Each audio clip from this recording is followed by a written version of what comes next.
ప్రియ దేవుని బిడ్డలారా, దేవుని యొక్క వాక్యములో నుండి మనము దీర్ఘాయుష్ భవ అని మన పెద్దోళ్ళు దీవించేటప్పుడు పిల్లల్ని అంటారు.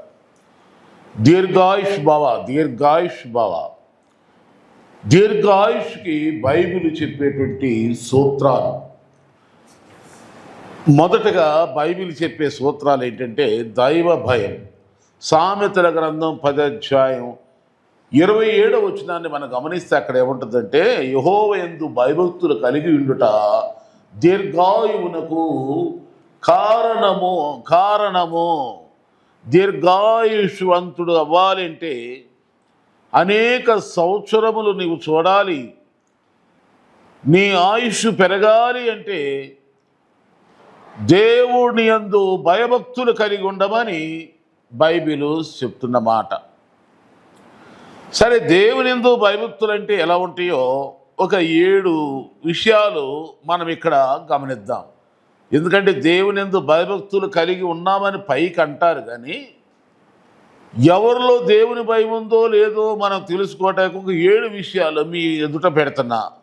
ఒకటి, యోనా గ్రంథం 1వ అధ్యాయం 9లో మనం చూస్తే, యోనా దేవుడు ఏమనంటే నినివే వెళ్ళమంటే ఆయన తరిశీసుకెళ్ళాడు. వెళుతూ ఉన్నాడు, తుఫాను ఎదుర్కొన్నాడు. తుఫాను వాడ మునిగిపోయే పరిస్థితి వచ్చినప్పుడు అతడు నేను దేవుని యందు భయభక్తులు కలిగిన వాడును అని చెప్పుకుంటూ తన తప్పును ఒప్పుకున్నాడు. అక్కడ నావికులు, ఓడవారు, ఓడలో ఉన్న ప్రయాణికులు, తోటి వారు అందరూ ఎదుట వాళ్ళు అన్నిలే, వాళ్ళు దేవుని బిడ్డలు కాదు. అయినా తన తప్పును ఒప్పుకుని నన్ను బట్టే తుఫాను వచ్చిందని చెప్పి తనకు తానే శిక్ష కూడా విధించుకున్నాడు. నన్ను ఎత్తి సముద్రంలో పాడేయండి. దేవుని యందు భయభక్తులు కలిగిన వారు తమ తప్పును తెలుసుకొని తమ్మును తాము సరిచేసుకుంటూ ఇతరులకు కీడు జరగకుండా, ఇతరులకు నష్టం జరగకుండా, ఏ విధమైనటువంటి అపాయం జరగకుండా ఇతరులు తన తప్పు ద్వారా ఇతరులు నాశనం అవ్వకుండా చూస్తారు దేవుని భయం ఉన్నవాళ్ళు. యోనా తనలోనే నాలోనే ఉంది ఈ తప్పు అని చెప్పి చాలామంది ఏం చేస్తారు, తప్పు వాళ్ళు చేస్తారు, నష్టాలు, కష్టాలు, బాధలేమో ఇతరుల మీద దోషేస్తారు. అలాంటి సంఘటనలు బైబిల్లో చాలా ఉన్నాయి. నేటి దినాల్లో కూడా మనం చూస్తూ ఉంటాం. తప్పు చేసేది ఒకళ్ళు, శిక్ష అనుభవించేది మరొకళ్ళు, శాపం అనుభవించేది ఇంకొకళ్ళు. కానీ దేవుని యందు భయభక్తులు కలిగి ఉన్నవాళ్ళు దీర్ఘాయుష్వంతులు అవుతారు. అయితే దేవుని భయం అంటే ఎలా ఉంటుందంటే, వాళ్ళను వాళ్ళే సరి చేసుకుంటూ ఎవరికి తమ ద్వారా అపాయం, నష్టం, కష్టం జరగనివ్వరు. ఇది దేవుని యందు భయభక్తులు కలిగిన వారి యొక్క మొదటి లక్షణం. రెండవదిగా చూస్తే యోబు గ్రంథం 1:1 మనం ఏమని చూస్తామంటే, యోబును గురించి యోబు గ్రంథం 1వ అధ్యాయం 1వ వచనంలో అతడు యెహోవా యందు భయభక్తులు కలిగి చెడుతనమును విసర్జించిన వాడు.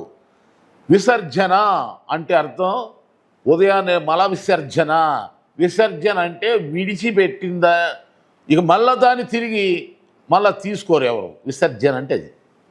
దాన్ని కనుక అర్థం చేసుకోండి. దేవుని యందు భయభక్తులు కలిగిన యోబు చెడుతనమును విసర్జించాడు.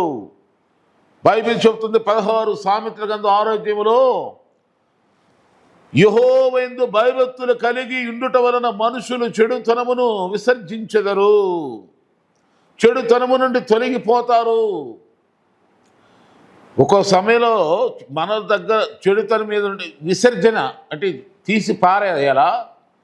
కొన్ని సమయాల్లో మనం తీసి పారేయలేని చోట ఏం చేయాలి, అక్కడి నుండి తొలగిపోవాలి.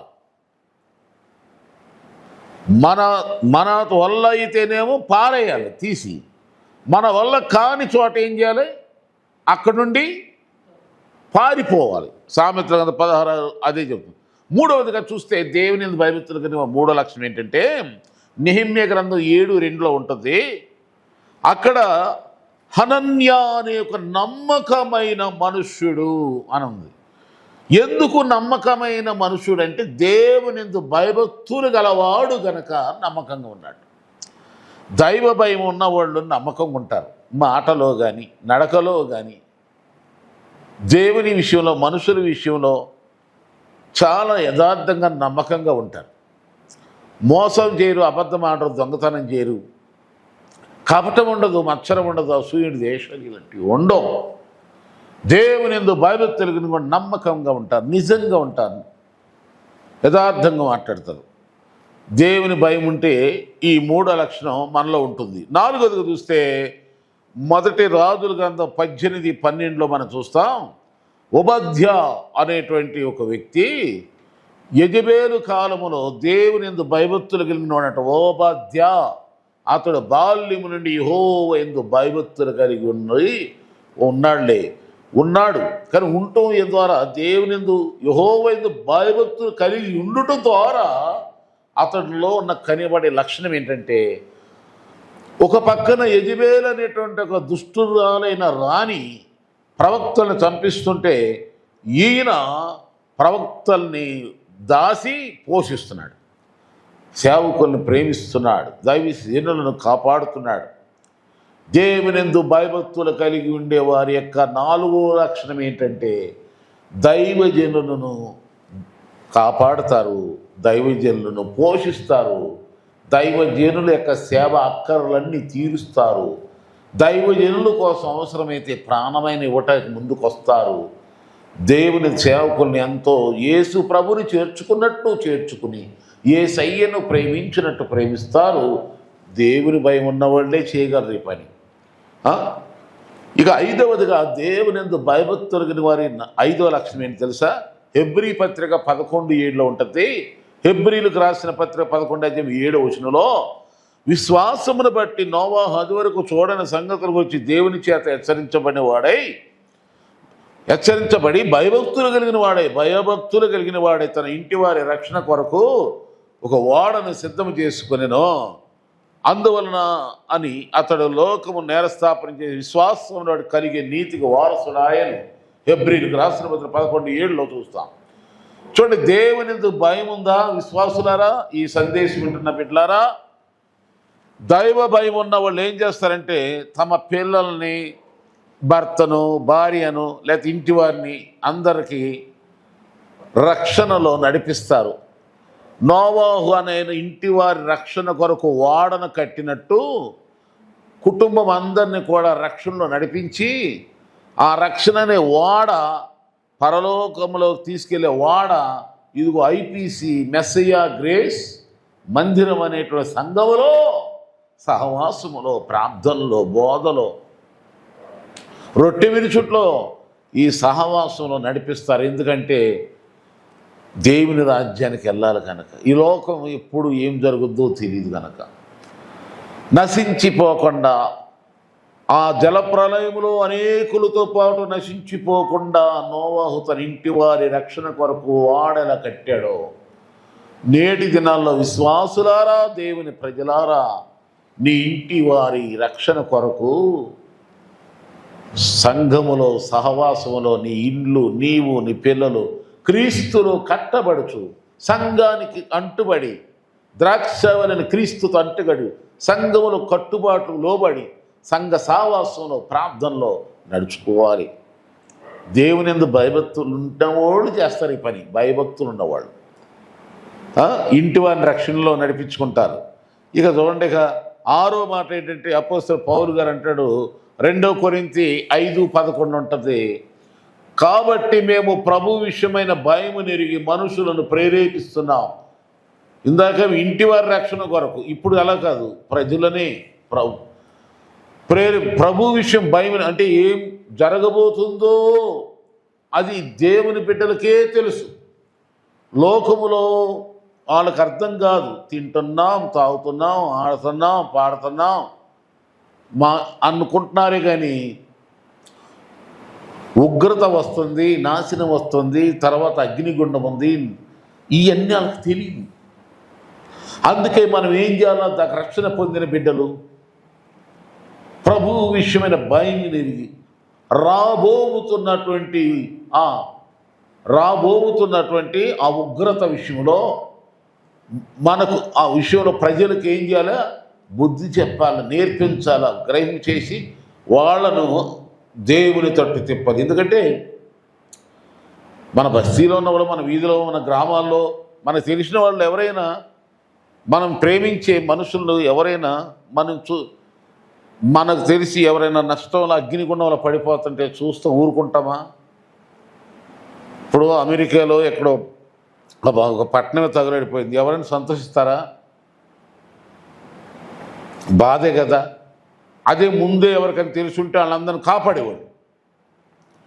కానీ ఇక్కడ బైబిల్ చెప్తుంది, రాబోతుంది ఈ ఉగ్రత, అగ్ని ఆరదు, పురుగు అగ్నిగుండంలోకి వెళ్ళిపోతారు యేసుప్రభువు నమ్మకపోతే, దేవునికి లోబడపోతే అని చెప్తుంది. కనుక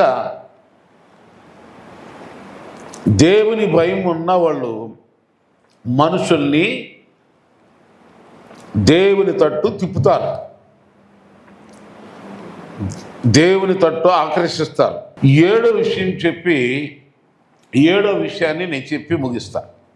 ఇక్కడ ఏమనుందంటే, యేసు ప్రభువారు స్వయంగా చెప్పాడు. ఏమంటున్నాడంటే, యేసు ప్రభువారు మీరు ఎవరికి భయపడాలో నేను చెప్తున్నాను అని లూకా సువార్త 12:5 అంటాడు. మీరు ఎవరికి భయపడాలంటే, మీ శరీరమును మీ ఆత్మను చంపి నరకంలో పడవేయ శక్తి గల దేవునికే భయపడండి, నీకెవరికి భయపడమాకండి. మీరెవరికి భయపడాలి? చాలామంది అమావాస్యని భయపడతారు, పౌర్ణమిని భయపడతారు, దైవాన్ని భయపడతారు, నిమ్మకాయలు అంటారు, మంత్రాలని భయపడతారు, అన్నిటికీ భయపడతారు. కానీ అసలు భయపడాల్సినటువంటి ఆయనకి భయపడరు. దేవుని యందు భయభక్తులు కలిగిన వారి యొక్క 7వ లక్షణం ఏంటంటే, ఎవ్వరికి దేనికి భయపడరు, ఆయనకి తప్ప. ఏ దానికి భయపడరు, ఏ బెదురు ఉండదు, దేవునికి తప్ప ఎవ్వరికి భయపడరు. దేవుని భయం ఉన్నవాడు దేనికి భయపడు. మరణ భయం అని భయం ఉండదు, శత్రు భయం పడదు, లేమికి భయపడు, తంత్ర మంత్ర దురాత్మ చీకటి శక్తులకు ఇటువంటి ఏ భయం ఉండదు. ఎందుకంటే దేవుని భయపడతాం కనుక దేవుని యందు భయభక్తులు కలిగిన వారికి దీర్ఘాయుష్.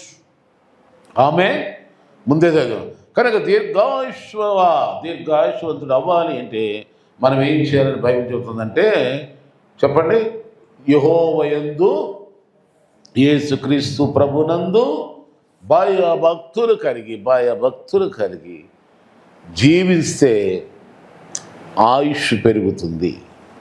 లేదా అక్కడే ఉంది, భక్తిహీనుల ఆయుష్ తక్కువైపోవును. భక్తిహీనంగా ప్రవర్తించారా ఆయుష్ను దేవుడు తీసేస్తాడు, తగ్గించేస్తాడు. కనుక నీ ఆయుష్ పెరగాల, జీవిత దినాలు దేవుడిచ్చినటువంటి ఆ నిర్ణయించిన దినాలు, సంవత్సరాలు పూర్తి అవ్వాలి.